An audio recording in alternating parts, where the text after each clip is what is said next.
Hello student, class 10 social science model paper 2022 आप लोगों के बोर्ड के एग्जाम जो चल रहे हैं, ये पेपर आप लोगों की सहायता करने वाला है और अच्छे से आप लोग इसको देखते चले, समझते चलें।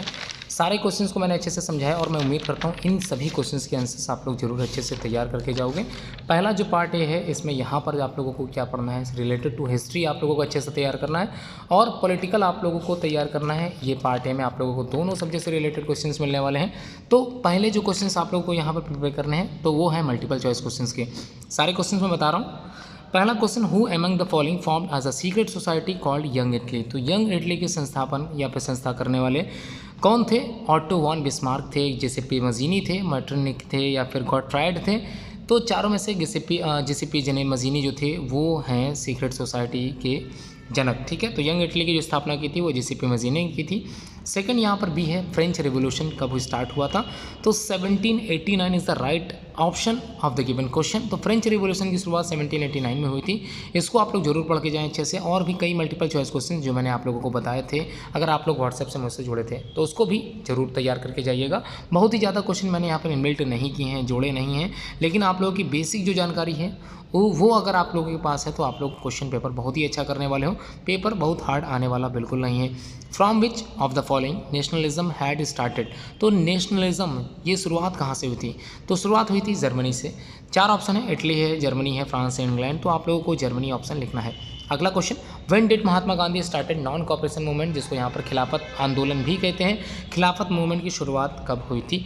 तो 1920 से महात्मा गांधी ने स्टार्ट किया था नॉन कॉपरेशन मूवमेंट की। ठीक है, अगला, who among of the following gave the slogan do और डाई।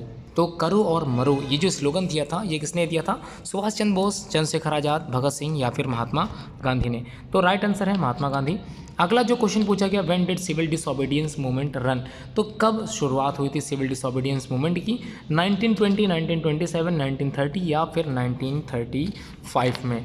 तो राइट आंसर है 1930। सिविल डिसोबीडियंस मूवमेंट की शुरुआत 1930 में हुई थी। When did the great depression begin. तो ग्रेट डिप्रेशन कब शुरुआत हुई थी इसकी? तो राइट आंसर है 1929, 1929 इज द करेक्ट ऑप्शन।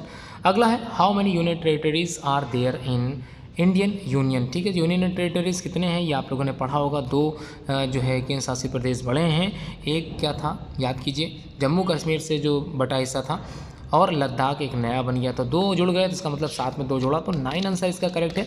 अगला, पंचायती राज सिस्टम, ये व्यवस्था लागू हुई थी भारत में कब? 1992 में। अगला क्वेश्चन है, फॉर द फर्स्ट टाइम, पहली बार डेमोक्रेसी वॉज स्टेबलाइज इन नेपाल। नेपाल में सबसे पहले डेमोक्रेसी कब स्टार्ट हुई थी? 2008 की बात है। तो 2008 is the correct option. Which of the following is considered the best form of government. तो क्या चीज़ बेस्ट फॉर्म ऑफ गवर्नमेंट कहलाती है? वो है डेमोक्रेसी। ठीक है, तो प्रजातंत्र ही किसी भी गवर्नमेंट की सफलता का एक जो है तरीका है। In which one of the following countries is democratic या democracy not preferred by over by dictatorship. तो उसको यहाँ पर कौन सा देश है जो डिक्टेटरशिप के द्वारा चलता है और डेमोक्रेसी नॉट प्रेफर्ड, तो क्या था? वो है पाकिस्तान। ठीक है, तो यहाँ पर क्लियर हो गया। अगला क्वेश्चन, अगला है, विच one of the following countries has the largest population in the world. तो लार्जेस्ट पॉपुलेशन आप लोगों ने पढ़ रखा होगा, चीन की है और चीन के बाद हम लोग आते हैं दूसरे नंबर पे। अगला नेक्स्ट क्वेश्चन है, विच one of the following state has the lowest literacy rate in India. तो सबसे कम साक्षर प्रदेश कौन सा है? पंजाब, बिहार, जम्मू कश्मीर एंड महाराष्ट्र। तो बिहार इसका सही जवाब होगा। तो बिहार करेक्ट है। अगला, विच one of the following states of India has the highest literacy rate. तो केरला की सबसे हाईएस्ट है, साक्षर व्यक्ति वहाँ पर सबसे ज़्यादा मिलेंगे। Very short answer type question, ये सभी क्वेश्चन जो वेरी शॉर्ट में यहाँ दिए गए हैं आप लोग अच्छे से अटेम्प्ट जरूर कीजिएगा। पहला जो क्वेश्चन यहाँ पर मैंने बताया है, इनबिल्ट किया है, why is Bismarck called the father of unification of Germany. और इसके जो रीजंस हैं ये भी आप लोगों को बताने हैं, कम से कम 2 रीजंस देना है। व्हाट वाज रॉलेट एक्ट क्या था और इस एक्ट से आप क्या समझते हैं, इसके 2-3 फीचर्स जरूर लिख के आए। व्हेन डिड हैपन, कब क्या हुआ। तो option number 1, when did Mahatma Gandhi return to India, Bharat कब आए थे? तो जनवरी 1915 में वापस आए थे। व्हेन महात्मा गांधी लॉन्च सत्याग्रह, 1918 का जो सत्याग्रह था वो लॉन्च कब किया था? 1918 में। कहाँ लॉन्च किया था? अहमदाबाद में। अगला, when did Jallianwala Bagh incident take place, कब हुआ था? 13 अप्रैल 1919 की ये घटना है। When was Poona act sign. तो पूना के जो एक्ट था उस पर हस्ताक्षर 1932 में हुए थे। आगे बढ़ते हैं, हु हैज़ रिटन दीज। तो किसने ये पुस्तकें लिखी हैं? वंदे मातरम लिखने वाले बंकिम चंद्र चट्टोपाध्याय हैं। आनंदवन ये भी इन्हीं की ही रचना है। और हिंद स्वराज के संस्थापक या फिर हिंद स्वराज लिखने वाले महात्मा गांधी जी हैं। ई क्वेश्चन में what is mean by great depression से आप क्या समझते हैं, इसकी बेसिक फीचर्स को लॉन्ग में भी लिखने के लिए आता है, इसलिए ये क्वेश्चन लॉन्ग में जरूर पढ़ के जाए। Mention in 2 Satyagraha movement of Gandhi ji के 2 सत्याग्रह के बारे में आप लोग को लिखना है। तो नॉन कॉपरेशन मूवमेंट जैसे टाइप के जो सत्याग्रह हुए हैं गांधी जी द्वारा कराए गए हैं, तो उसको जरूर लिख के आएँ। थर्ड का है which 2 languages are generally spoken in Belgium. तो बेल्जियम में 2 भाषाएं कौन कौन सी बोली जाती हैं, फ्रेंच है और दूसरी है डच। उसके बाद डिफाइन करना है द टर्म मेजोटेरियनिज्म, तो ये आप लोगों को डिफाइन करना है अच्छे से। अगला है what is Panchayati Raj system. तो 48 पेज नंबर पे ये जो साइड में ब्रैकेट में अगर लिखा मिल रहा है आप लोगों को, तो ये 2021 के एग्जाम टाइम में आप लोगों को मिल जाएगा answer. Define the following terms, तो डिफाइन टर्म्स को बताना है। फेमिनिस्ट क्या होता है, डिक्टेटरशिप क्या होता है, फेडरलिज्म क्या होता है, पावर शेयरिंग से आप क्या समझते हैं। लॉन्ग क्वेश्चन में भी ये क्वेश्चन देखे गए हैं, इसको जरूर अच्छे से समझ के जाएं। मेंशन 2 चैलेंजेस और डेमोक्रेसी के 2 चैलेंजेस आप लोग जरूर लिखें। फीचर्स भी पढ़ लीजिए। Casteism is harmful for the democracy, जो कास्टिज्म है ये हार्मफुल होता है डेमोक्रेसी के लिए, जस्टिफाई कीजिए इसी स्टेप को। और लॉन्ग आंसर टाइप क्वेश्चन मैं बताने जा रहा हूँ, मोस्ट इंपॉर्टेंट है। What are the different forms of power sharing, modern democracy give के एग्जाम्पल के साथ समझाना है। व्हाट इज़ फेडरलिज्म क्या होता है, describe 4 characteristics of Indian federal system को बताते हुए आप लोगों को खत्म करना है answer. Mention 3 reasons by which the rich peasants communities took advice participations in the civil disobedience movement, तो ये भी बताना है। व्हाट इज़ द डिसेंट्रलाइजेशन क्या होता है, what provisions it are given to the constitution of India, write 4 of them, किन्हीं 4 के बारे में भी लिखना है। डिस्क्राइब कीजिए यानी 4 factors which are responsible for the success of democracy, ठीक है। डेमोक्रेसी की सक्सेस में जो भी भूमिका निभाने वाले फैक्टर्स हैं उनको आप लोगों को लिखना है। What is mean by power sharing से क्या समझते हैं, व्हाई इट इज़ नेसेसरी, आवश्यक क्यों है, कोई 2 रीज़न बताएं। अगला है why was non cooperation movement started, तो why was non cooperation movement start क्यों किया गया, कोई 4 एक्टिविटी बताइए पार्टिकुलेशन या पार्टिसिपेशन इन दिस मूवमेंट, ठीक है। ये हो गया। अब हम लोग बात करेंगे क्वेश्चन रिलेटेड विद मैप, तो मैप के क्वेश्चन है, हिस्ट्री बेस्ड क्वेश्चन है, अच्छे से समझिएगा। और पहला क्वेश्चन यहाँ पर आया, the place where Jallianwala Bagh incident took place, मैंने आंसर बताया है इसी वीडियो में, अच्छे से देख लीजिए। The place where Gandhi ji made salt, तो कहाँ पर बनाया था सॉल्ट, ये याद कीजिए। The place where the first session of Indian National Congress in 1920, पहला जो हेल्ड हुआ था कहाँ हुआ था। The place where India croppers started their movement, उन्होंने स्टार्ट किया था मूवमेंट करना, आंदोलन चालू किया था। The place where cotton mill workers, ये डबल टी है, तो cotton mill workers started satyagraha, तो सत्याग्रह शुरुआत करने वाले कहाँ से। The place where Chauri Chaura incident took place, Chauri Chaura घटना जो थी वो कब शुरुआत हुई थी। Place where Mahatma Gandhi stabilise Sabarmati Ashram, ठीक है, कहाँ पर स्टेबलाइज किया साबरमती आश्रम को। Name the place where Gandhi ji broke the salt law, तो उन्होंने नमक कानून तोड़ा था, कहाँ तोड़ा था।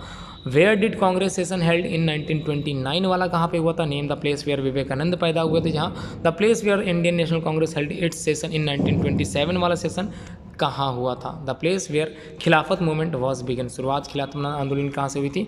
द प्लेस वेयर डांडी मार्च जो था वो बिगन हुआ था, शुरुआत हुई थी। अब हम लोग बात करेंगे इकोनॉमिक्स और ज्योग्राफी से रिलेटेड क्वेश्चंस की, पार्ट बी की। मोस्ट इंपॉर्टेंट पार्ट्स अब आने वाला है, उम्मीद है आप लोग अच्छे से अटेम्प्ट करके सारे क्वेश्चन जाओगे। Which one of the following types of resources is iron ore, तो नॉन रिन्यूएबल होता है आयरन ओर रिसोर्सेज जो होता है नॉन रिन्यूएबल, ठीक है। In which of the following state is black soil found, तो ब्लैक सॉइल कहाँ पाई जाएगी, गुजरात के ही रीजन पाई जाएगी, महाराष्ट्र में भी पाई जाती है, तो अच्छे से आप लोग पढ़ के जाइएगा। कहाँ पर डिस्ट्रीब्यूशन होता है, कई तरह की जो सॉइल्स पाई जाती हैं, red soil, black soil, laterite soil, alluvial soil, ये सब सॉइल कहाँ पाई जाती है, ये लो आप लोग अच्छे से पढ़ के जाएंगे। आगे देखते हैं। Which one is the best soil is cultivated cotton, cotton के कल्टिवेशन के लिए कौन सी सॉइल सबसे ज़्यादा महत्व रखती है, वो है ब्लैक सॉइल। अगला, विच one of the following is a rabi crop, rabi crop कौन सी क्रॉप होती है, तो इसको अच्छे से याद कर लीजिए। रबी की जो क्रॉप है यहाँ पर ग्राम है, और इनमें से कौन सी फाइबर क्रॉप है, तो फाइबर क्रॉप है जूट, तो फाइबर बनता है जूट से, आप लोग अच्छे से अटेम्प्ट कीजिएगा। विच of the following cash crop, जिससे पैसा है ना भारत सरकार की इकोनॉमी बढ़ती है, वो है कॉटन और शुगर केन। अगला क्वेश्चन, खरीफ की फसल इनमें से कौन सी है, तो paddy plant is known as a kharif crop, और यहाँ पर झाड़ी इज फेमस फॉर, तो कोल फॉर्मेशन या फिर कोल के लिए फेमस है। Which is the non conventional source of energy, तो इनमें से नॉन कन्वेंशनल है, दोबारा बनता रहता है, नॉन कन्वेंशनल मतलब परंपरागत ना होके इसको हम लोगों ने आगे डेवलप किया है, तो solar energy is the best common example of the non conventional source of energy. अगला, which of the following finest quality of iron ore, तो फाइनेस्ट हेमेटाइट होता है, HAEMATITE। अगला, when was the consumer protection act was launched हुआ था भारत में, 1986 में, 1986। अगला, which logo is found in the jewellery, jewellery आप लोगों ने खरीदी होगी, कौन सा हॉल मार्क लगा होता है, यही वाला लगा होता है, हॉल मार्क इसका राइट आंसर है। अगला question, which state has the highest पर कैपिटा इनकम, हरियाणा की सबसे ज़्यादा है ऑप्शन के अकॉर्डिंग अगर देखें। उसके बाद which economic sector is also known as, industrial sector की बात करें तो इंडस्ट्रियल सेक्टर है सेकेंडरी, ठीक है। Where is the head office of WTO, world trade organisation का जो ऑफिस है वो है जेनेवा में। अगला, very short answer type questions, most important, ध्यान से पढ़ के जाइएगा। डिफाइन द फॉलोइंग टर्म, जिसमें पहला सस्टेनेबल डेवलपमेंट क्या होता है, दूसरा सॉइल के बारे में अच्छे से पढ़िए, सॉइल इरोजन क्या होता है, कंजर्वेशन क्या होते हैं, टाइप जरूर पढ़ लीजिएगा, लॉन्ग में भी ये क्वेश्चन आएगा, मिनरल्स क्या होते हैं, सॉइल और इसके प्रकार को पढ़ के अच्छे से जाइएगा। टाइप ऑफ सॉइल जब पढ़ें तो इसके डिस्ट्रीब्यूशन देखे जरूर, 2 स्टेट्स जहाँ पर वो सॉइल ज़्यादा मात्रा में पाई जाए वो अच्छे से याद कर लीजिए। अगला question, right the bauxite producing states of India, Orissa है इसका आंसर, मध्य प्रदेश है, झारखंड और छत्तीसगढ़, इन सभी जगह बॉक्साइट पाया जाता है, आप लोग लिख सकते हैं। Write name of 2 atomic energy centres, तो 2 एटॉमिक सेंटर्स, ये मैप में भी क्वेश्चन पूछा गया, नवरौरा जो कि उत्तर प्रदेश में है, कलपक्कम जो कि तमिलनाडु में है, आप लोग मैप में भी लगा सकते हो। अगला, what do you understand by the Bhoodan और ग्रामदान, शुरुआत करने वाले कौन थे, विनोबा भावे थे, उनका नाम भी आप लोगों से पूछा जा सकता है। व्हाट इज लीचिंग क्या होता है, और ये लीचिंग विच सॉइल को बनाती है, मतलब इनमें से कौन सी सॉइल बनाती है, जो आप लोगों ने पढ़ा है। उसके बाद 8th का A, what do you mean by environmental degradation क्या होता है, समझाइए, एक्सप्लेन करिए। और define the following terms, per capita income क्या होती है, SDI क्या होता है, BMI क्या होता है, और MNC के बारे में अच्छे से पढ़ के जाइएगा, लॉन्ग में भी ये क्वेश्चंस कई बार पूछे गए हैं। आगे देखते हैं, explain any 3 criteria use by human development report, report तैयार करते समय ये कंट्रीज, डिफरेंट कंट्रीज़ की रिपोर्ट तैयार करते समय HDI अपनी कहाँ तक भूमिका निभाता है उसको जरूर लिखें। डिफाइन द टर्म लिबरलाइजेशन क्या होता है, इसके मेन पॉइंट या ऑब्जेक्टिव्स को, इसके एडवांटेजेस को अच्छे से समझाएं, लॉन्ग में पूछा गया है। What do you mean by globalisation क्या होता है, explain in your own word, अपने शब्दों में ग्लोबलाइजेशन को समझाइए। What do you mean by the foreign trade क्या होता है, डिस्क्राइब एडवांटेजेस बताइए। Write the characteristics of develop country, तो डेवलप्ड कंट्री के जो कैरेक्टरिस्टिक्स होते हैं, कैसे पता करो कोई देश डेवलप है, ये कौन कौन सी क्राइटेरिया होती है इसको जरूर लिखें। उसके बाद explain the objectives implementing by, या फिर नरेगा 2005 के बारे में डिटेल में पढ़ के जाइएगा। उसके बाद लॉन्ग आंसर टाइप क्वेश्चन अच्छे से देख लीजिए। पहला, डिटेल में लिखिए, write in detail about the majority या फिर major problems of Indian agriculture, तो मेजर प्रॉब्लम लिखिए इंडियन एग्रीकल्चर की। एक्सप्लेन इन ब्रीफ कन्वेंशनल और non conventional source of energy, अच्छे से पढ़ के जाइए। Write any 3 important means of mass communication, अच्छे से देख लीजिए। व्हाट आर द 3 सेक्टर्स जो कि इकोनॉमिक एक्टिविटीज़ के होते हैं, एक्सप्लेन करिए ब्रीफ में। Explain the various ways in which a consumer can be exploited in the market, तो कंज्यूमर प्रोटेक्शन एक्ट जरूर पढ़ के जाइए। एक लोकेशन कोपरा से जरूर क्वेश्चन आएगा एक लॉन्ग में, तो कोपरा अच्छे से पढ़िए। अब जो बात करने वाले हम लोग मैप वर्क, ज्योग्राफी का जो मैप होता है उसमें इसी तरह से आप लोगों को अटेम्प्ट करना है। Name of any atomic energy centre by the sign, इसी साइन से आप लोगों को मैप में शो कराना है और उसका नाम भी लिखना है, ध्यान समझ लीजिए। इंदिरा गांधी इंटरनेशनल एयरपोर्ट कहाँ पर है, इसको आप लोगों को इसी साइन से समझाना है। कभी कभी क्वेश्चन ऐसे आता है, नॉर्थ इंडिया एयरपोर्ट के बारे में बताइए किसी एक, और किसी एक ईस्टर्न कोस्ट एयरपोर्ट के बारे में बताना है। उसी तरह से मेन रीजन वीट प्रोड्यूसिंग और राइस प्रोड्यूसिंग स्टेट के बारे में जरूर पढ़ के जाइए, इसी सिंबल से समझाना है। Capital of Uttar Pradesh, capital of Maharashtra, capital of Maharashtra और मध्य प्रदेश, ये थोड़ी बहुत कैपिटल्स जरूर पूछी जाती हैं, इसी साइन में आप लोगों को बताना होता है। नेम भी लिखना है, बिना नाम के लिख के आओगे आप लोग आधे नंबर कट जाएंगे। डल झील जरूर लिख के जाएं, और भी कई झील आती है वो भी पढ़ लें। रीजन्स ऑफ रेड सॉइल कहाँ पर पाया जाता है, रेड सॉइल ब्लैक सॉइल कहाँ पाया जाता है, ये जरूर रीजन पढ़ के जाएं, क्योंकि ये आप लोग क्वेश्चन में ही तैयार कर चुके हैं, इसलिए इससे रिलेटेड बहुत ज़्यादा क्वेश्चन मैंने यहाँ पर नहीं दिए हैं। Any one port situated on the western coast by sign star है, और उसके बाद on which river is Nagarjuna बांध, ये कहाँ पर पाए गए हैं, तो डैम जरूर पढ़ के जाए। नागार्जुन सागर डैम कहाँ है, भाखड़ा नागल डैम कहाँ है, सरदार सरोवर डैम कहाँ है, तहरी डैम कहाँ है, और हीराकुंड डैम कहाँ पर है, ये जरूर पढ़ के जाए। मोस्ट इंपॉर्टेंट क्वेश्चन सभी हैं। अब जो मैप का आखिरी क्वेश्चन है, मैंने 1 टी प्रोड्यूसिंग या फिर coffee producing state in India, ये जरूर पढ़ के जाएं। उम्मीद है वीडियो आप लोगों को अच्छी लगी होगी, सारे क्वेश्चंस आप लोगों को अच्छे लग रहे होंगे, और उम्मीद ये भी करता हूँ आप लोग तैयारी अच्छे से कर लोगे। समय अभी है, प्रॉपर अच्छे से समय है, आप लोग चाहें तो उसके कंटेंट से रिलेटेड पॉइंट मांग सकते हो। मेरे पास 45 पेजेस की PDF पड़ी है, जो कि आंसर्स आप लोगों को पूरे प्रोवाइड करा देगी। वो PDF अच्छे से देख सकते हैं। व्हाट्सअप नंबर मैंने दे रखा है 9120025555, मेरा नंबर है 9120025555, तो ये नंबर है, आप लोग इस पर व्हाट्सअप करके मुझसे कंटेंट मांग सकते हो। उम्मीद है लाइक जरूर कीजिएगा, शेयर बिल्कुल करें, क्योंकि कल ही एग्ज़ाम है, अच्छे से दीजिएगा। All the best for your exam. Thanks for watching this video.